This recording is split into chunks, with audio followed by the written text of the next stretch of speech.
Friend, कैसे हो आप सभी। उम्मीद करते हैं आप स्वस्थ होंगे और अपनी पढ़ाई को भी लगातार कर रहे होंगे। तो फ्रेंड, आज हम लेकर आए हैं आपके लिए करंट अफेयर और जीके जीएस के मोस्ट इम्पॉर्टेंट क्वेश्चन, जो आपकी सभी परीक्षा के लिए बहुत ही ज़्यादा महत्वपूर्ण है। तो आप वीडियो को पूरा देखिएगा, हमारे चैनल को सब्सक्राइब जरूर कर लीजिएगा ताकि आपको नोटिफिकेशन मिलती रहे। वीडियो को लाइक और शेयर भी कर दीजिएगा। तो हम स्टार्ट करते हैं अपनी क्लास को। तो हमारा पहला क्वेश्चन है, हमारे ये वीडियो आपके सारे एग्जाम के लिए मोस्ट इम्पॉर्टेंट है, जिनमें भी जीके जीएस और करंट के क्वेश्चन पूछे जाते हो, तो आप इसको पूरा जरूर देखिएगा। पहला क्वेश्चन है, परमाणु द्रव्यमान का अंतरराष्ट्रीय मानक क्या है। तो परमाणु द्रव्यमान का जो अंतरराष्ट्रीय मानक है यह है कार्बन 12। कार्बन 12 के एक परमाणु के द्रव्यमान के 12वें भाग को परमाणु द्रव्यमान मात्रा कहते हैं। आपसे क्वेश्चन में पूछ सकता है कि परमाणु द्रव्यमान मात्रा किसको कहते हैं, तो ये कहते हैं कार्बन 12 के एक परमाणु के द्रव्यमान के 12वें भाग को परमाणु द्रव्यमान मात्रा कहते हैं। अगला क्वेश्चन है, किस शासक ने मलिक काफूर के नेतृत्व में दक्षिण की ओर सेना भेजी थी। तो कौन सा शासक था जिसने मलिक काफूर के नेतृत्व में दक्षिण की ओर सेना भेजी थी, तो ये था अलाउद्दीन खिलजी। अलाउद्दीन खिलजी के बचपन का नाम आपसे पूछ सकता है, तो इसके नाम था अली गुशासक था इसका बचपन का नाम। एग्जाम में ज़्यादातर क्वेश्चन बनता है फ्रेंड कि किसने खलीफा की उपाधि धारण की थी, यह था मुबारक खिलजी। मुबारक शाह खिलजी थे जिन्होंने खलीफा की उपाधि धारण की थी। अगला है, खिलजी वंश की स्थापना ये तो जलालुद्दीन फिरोज खिलजी ने किया था 1920 ईस्वी में। तो सारे एक क्वेश्चन से आपके कई सारे क्वेश्चन बन सकते हैं, तो आप वीडियो को ध्यान से जरूर देखिएगा। अगला क्वेश्चन है, गुजरात में किस स्थान पर हड़प्पा की सभ्यता के अवशेष मिले हैं। तो गुजरात का कौन सा स्थान है जहाँ पर हड़प्पा की सभ्यता के अवशेष मिले हैं, तो था लोथल।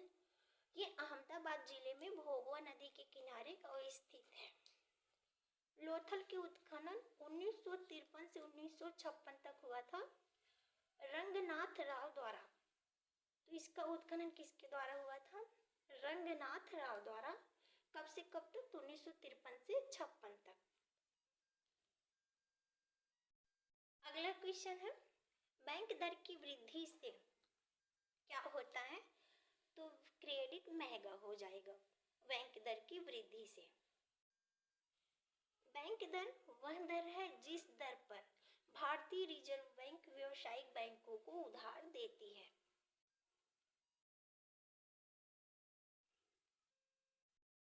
अगला क्वेश्चन है, बांदीपुर वन्यजीव अभयारण्य ने भारत के किस राज्य में स्थित है। एग्जाम में क्वेश्चन बनता है कि बांदीपुर वन्यजीव अभयारण्य कहाँ पर स्थित है, तो ये भारत के कर्नाटकपुर में स्थित है। जिम कॉर्बेट की हम बात करें तो भारत का पहला वन्यजीव अभयारण्य जिम कॉर्बेट है, जो उत्तराखंड में है। इसकी स्थापना हुई थी 1926 में उत्तराखंड में। हाथी, बाघ, चीता, हिरन, भालू और जंगली सुअर आदि के लिए यह बहुत ही ज्यादा प्रसिद्ध है। वेणुगोपाल वन्यजीव अभयारण्य के अंतर्गत बांदीपुर टाइगर रिजर्व की स्थापना 1973 से 74 ईस्वी में हुआ था। तो क्वेश्चन में आपसे पूछ सकता है किसकी स्थापना कब हुई थी बांदीगर वन्यजीव अभयारण्य की, तो ये हुआ था वेणुगोपाल वन्यजीव अभयारण्य के अंतर्गत 1973 से 74 ईस्वी में। अगला क्वेश्चन है, 5वां आसियान भारत शिखर सम्मेलन 2023 कहाँ आयोजित हुआ। तो जो 5वां आसियान शिखर सम्मेलन था ये कुआलालंपुर में हुआ था। फ्रेंड, इम्पोर्टेंट है क्वेश्चन कि सर्बिया देश की राजधानी कहाँ है, तो बेलग्रेड है सर्बिया की राजधानी। इम्पोर्टेंट क्वेश्चन है और एग्जाम में पूछा भी गया है कई बार। अगला क्वेश्चन है, आप इसको मोस्ट इम्पॉर्टेंट टिक मार के रखिएगा, मैं यहाँ पे कर देती हूँ।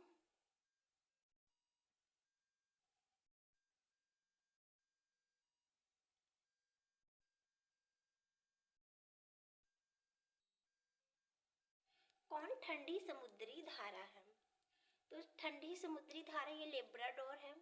अगर हम अन्य ठंडी धाराओं की बात करें तो कनारी जलधारा है, फॉकलैंड जलधारा, हम्बोल्ट या पेरुवियन जलधारा, ये ठंडी जलधाराएं हैं। एग्जाम में क्वेश्चन बनते हैं, आप इसको ध्यान में रखिएगा। अगला क्वेश्चन है, वेदांत शब्द का प्रयोग किसके लिए किया जाता है? तो जो वेदांत शब्द का प्रयोग है ये उपनिषदों के लिए किया जाता है। अगर हम बात करें उपनिषदों की कुल संख्या की तो ये 108 है।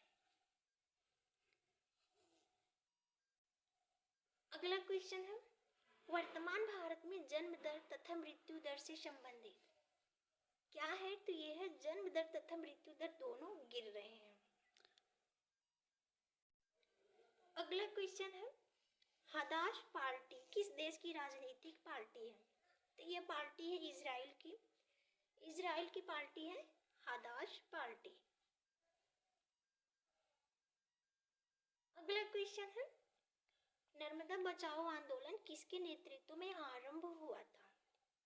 फ्रेंड, मैंने सारे एग्जाम में अलग अलग एग्जाम में पूछे गए पीवाईक्यू से क्वेश्चन ले रखे हैं, आपकी सभी परीक्षा के लिए मोस्ट इम्पॉर्टेंट है। तो आप हमारे चैनल को सब्सक्राइब जरूर कर लीजिएगा और इसको वीडियो को लाइक और शेयर भी कर दीजिएगा। नर्मदा बचाओ आंदोलन किसके नेतृत्व में आरंभ हुआ था? तो ये थे मेघा पाटेकर, इनके नेतृत्व में ये प्रारंभ हुआ था। अगला क्वेश्चन है, गुरु नानक का जन्म स्थान कहाँ पे हुआ था? तो जो गुरु नानक थे इनका जन्म स्थान हुआ था तलवंडी में। अगला क्वेश्चन है, किसको पार कर लेने पर एक दिन जुड़ जाता है? किसको पार कर लेने पर एक दिन जुड़ता है? तो यह है 180 डिग्री अंश देशांतर, पश्चिम से पूर्व को पार करने पर एक दिन जुड़ जाता है। इम्पॉर्टेंट है और बहुत बार एग्जाम में पूछा भी गया है। ज्यादातर एग्जाम में पूछता है कि अंतरराष्ट्रीय तिथि निर्धारक रेखा किसे कहते हैं? इम्पॉर्टेंट क्वेश्चन है, आप इसे टिक मार के रखिए कि अंतरराष्ट्रीय तिथि निर्धारक रेखा किसे कहते हैं? तो 180 डिग्री अंश देशांतर रेखा को अंतरराष्ट्रीय तिथि निर्धारक रेखा कहते हैं।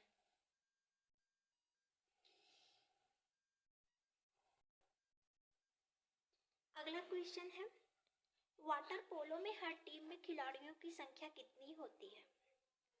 तो वाटर पोलो है, इसमें खिलाड़ियों की संख्या होती है 7। अगर हम इसकी शुरुआत की बात करें तो ये 1860 ईस्वी में इंग्लैंड में शुरू हुआ था। वाटर पोलो की शुरुआत 1860 ईस्वी में इंग्लैंड में हुई थी। शुरुआत किसने किया था? तो ग्लासगो के विलियम विल्सन ने किया था इसकी शुरुआत। इम्पॉर्टेंट क्वेश्चन है, आप इसको ध्यान में रखिएगा। अगला क्वेश्चन है, इसरो की स्थापना कब किया गया? तो इसरो की स्थापना कब हुई थी? क्वेश्चन आपसे ये पूछ रहा है, इम्पॉर्टेंट है, आप इसे ध्यान में रखिएगा। बहुत बार एग्जाम में पूछा जाता है कि इसरो की स्थापना कब हुई थी? तो ये हुआ था 15 अगस्त 1969 ईस्वी में। अगर हम भारत की स्पेस एजेंसी की बात करें तो ये है इसरो। इसरो भारत की स्पेस एजेंसी है। नासा की स्थापना 29 जुलाई 1958 ईस्वी में हुआ था। क्वेश्चन में आपसे सीधे बनेगा नासा की स्थापना कब हुई थी? तो 29 जुलाई 1958 ईस्वी में। अगला क्वेश्चन है, किसी द्रव्य की ताप में वृद्धि करने पर इसमें तो उसमें आयतन में वृद्धि व घनत्व में कमी होती है। अगर हम किसी द्रव्य की ताप में वृद्धि करेंगे तो उसमें आयतन में वृद्धि व घनत्व में कमी हो जाती है। अगला क्वेश्चन है, आवश्यक वसा अम्ल है, तो यह है लिनोलिक अम्ल।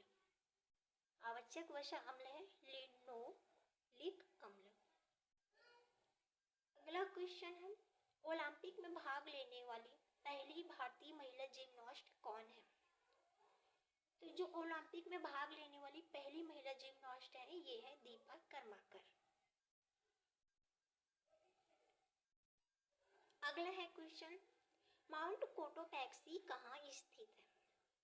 जो माउंट कोटोपैक्सी है ये कहाँ पर स्थित है? तो ये इक्वाडोर में स्थित है।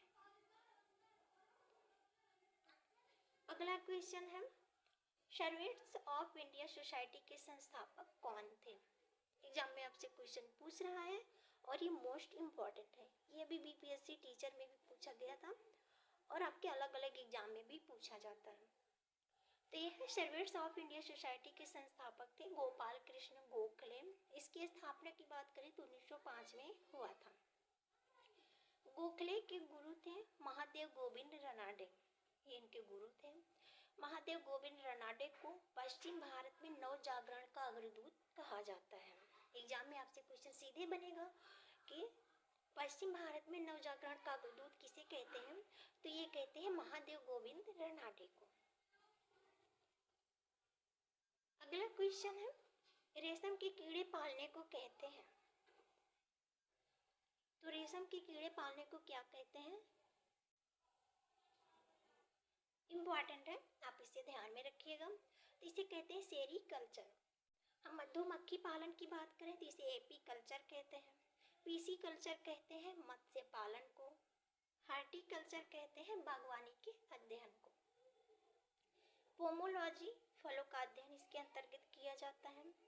एंटोमोलॉजी कीटों का अध्ययन होता है। मोस्ट इम्पॉर्टेंट है फ्रेंड, सारे मैंने मोस्ट इम्पॉर्टेंट क्वेश्चन और लगातार एग्जाम में पूछे जाने वाले क्वेश्चन ले रखे हैं, तो आप प्लीज़ हमारे चैनल को सब्सक्राइब जरूर कर लीजिएगा। तो एपी कल्चर मधुमक्खी पालन को कहते हैं, पीसी कल्चर मत्स्य पालन को कहते हैं, हार्टिकल्चर बागवानी का अध्ययन किया जाता है और पोमोलॉजी फलों का अध्ययन, एंटोमोलॉजी कीटों का अध्ययन। अगला क्वेश्चन है, धन विधेयक का उल्लेख संविधान के किस अनुच्छेद में है? तो धन विधेयक का जो उल्लेख है ये संविधान के अनुच्छेद 110 में है। राज्यसभा धन विधेयक को अधिकतम 14 दिनों तक रोक सकता है। एग्जाम में क्वेश्चन बनता है कि राज्यसभा धन विधेयक को कितने दिनों तक रोक सकती है? तो सिर्फ 14 दिन तक। अगला क्वेश्चन है, ओजोन परत संरक्षण दिवस 2024 कब मनाया गया? तो ये मनाया गया 16 सितंबर को। ओजोन परत संरक्षण के लिए 1987 में मॉन्ट्रियल सम्मेलन एवं 1985 में वियना सम्मेलन हुआ था। 16 अक्टूबर को विश्व खाद्य दिवस, 1 मई अंतर्राष्ट्रीय मजदूर दिवस और 10 मई को विश्व मानवाधिकार दिवस मनाया गया। अगला है, टिटनेस के फैलने का कारण क्या है? तो टिटनेस के फैलने का कारण है जीवाणु और इसके बैक्टीरिया का नाम है क्लोस्ट्रीडियम टिटानी, ये इसके बैक्टीरिया का नाम है।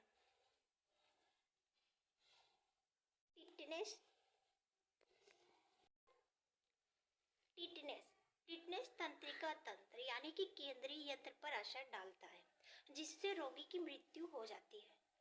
तो टिटनेस ये किस पर असर डालता है? केंद्रीय यंत्र पर, जिससे रोगी की मृत्यु भी हो जाती है।